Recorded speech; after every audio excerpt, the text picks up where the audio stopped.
Bonjour à tous, me voilà de retour pour une nouvelle vidéo. Aujourd'hui, comme vous l'avez vu dans le titre de la vidéo, je vais vous parler des crédits à la consommation. Un jour ou l'autre, on va tous, ou presque, faire des crédits pour pouvoir faire des gros achats. Cependant, il y a des choses à connaître dans les crédits, surtout sur les crédits à la consommation. Il en existe plusieurs, ils n'ont pas tous les mêmes caractéristiques et c'est de ça que je vais vous parler aujourd'hui.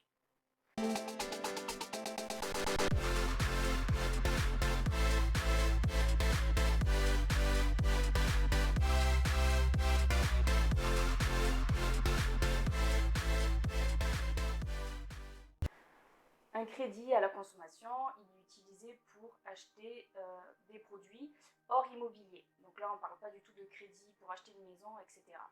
On parle vraiment des autres produits. C'est-à-dire les voitures, les meubles, les électroménagers, etc. Les crédits à la consommation, ils font en général moins de 75 000 euros. Je vais vous parler d'un premier crédit, c'est le crédit revolving.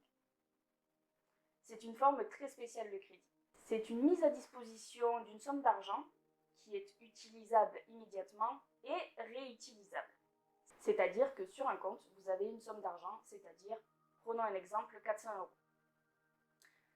Cet argent, vous pouvez l'utiliser avec votre carte bancaire en général. Il est possible que sur votre carte bleue, vous ayez une demande payée à comptant ou à crédit. Comptant, c'est payé avec votre compte courant et à crédit, c'est avec ce fameux crédit revolving. Attention, ces crédits revolving ont un taux d'intérêt extrêmement élevé. Donc, au moment du remboursement, vous allez payer plus et beaucoup plus que la somme d'argent que vous avez empruntée. C'est donc très risqué de payer avec un crédit revolving. Vous pouvez avoir des difficultés de remboursement par la suite et ce sont des frais qui s'ajoutent à vos frais de la vie quotidienne qui pourraient être évités sur les mois suivants. Donc faites très attention si vous souhaitez utiliser ce crédit revolving, ça peut être très dangereux. Le second crédit dont je voulais vous parler, c'est le crédit gratuit. Qu'est-ce que c'est le crédit gratuit? C'est le 6 mois sans frais, ou 6 fois sans frais, 5 fois sans frais.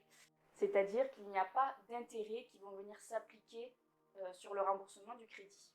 S'il n'excède pas 3 mois, ce n'est pas considéré comme un crédit à la consommation. 3 et 4e crédit dont je vais vous parler, ce sont les prêts personnels et les prêts affectés. Ce sont toujours des prêts qui ne doivent pas excéder 75 000 euros, mais ils ont une particularité chacun. Si vous voulez faire un crédit affecté, vous devrez obligatoirement mentionner l'objet, le meuble, etc. que vous allez acheter avec ce crédit. Ce n'est pas le cas pour le prêt personnel. Le prêt personnel, vous n'êtes pas obligé de dire à votre banquier ou à la société de crédit ce que vous allez acheter avec. Maintenant, mes quelques astuces ou mes quelques conseils concernant les crédits. 33%, c'est le taux maximum que vous ne devez jamais dépasser sur la totalité de vos crédits. Si vous avez 5 crédits en cours, par exemple, il faut faire attention à ce que la totalité des remboursements ne dépasse pas 33% de vos revenus. Par exemple, si vous avez 1 000 euros de revenus, la totalité de remboursement des prêts ne doit pas dépasser 330 euros. En sachant ça, c'est plus simple d'aller calculer si on peut encore faire un nouveau crédit ou si on est déjà au maximum. Ce 33% là, il va assurer, entre guillemets, de pouvoir assurer tout le reste, le loyer, l'alimentation, les assurances, etc. Il va pouvoir vous assurer que vous allez pouvoir à peu près payer le reste. Donc c'est quand même très important de ne pas le dépasser. Dernier conseil, évitez de multiplier les petits crédits. C'est-à-dire que même un petit crédit, même un crédit de 200 euros, les intérêts, ils sont toujours très hauts. Plus vous accumulerez de petits crédits, plus vous allez aussi accumuler les intérêts des crédits. À la fin, ça sera une somme d'argent que vous devrez aux banques et aux sociétés de crédit qui aurait pu être aussi évitée. Merci d'avoir regardé ma vidéo. Comme d'habitude, n'hésitez pas à vous abonner à la chaîne, à lâcher un pouce bleu et à mettre des commentaires si vous le souhaitez. C'était Cotivi, à plus.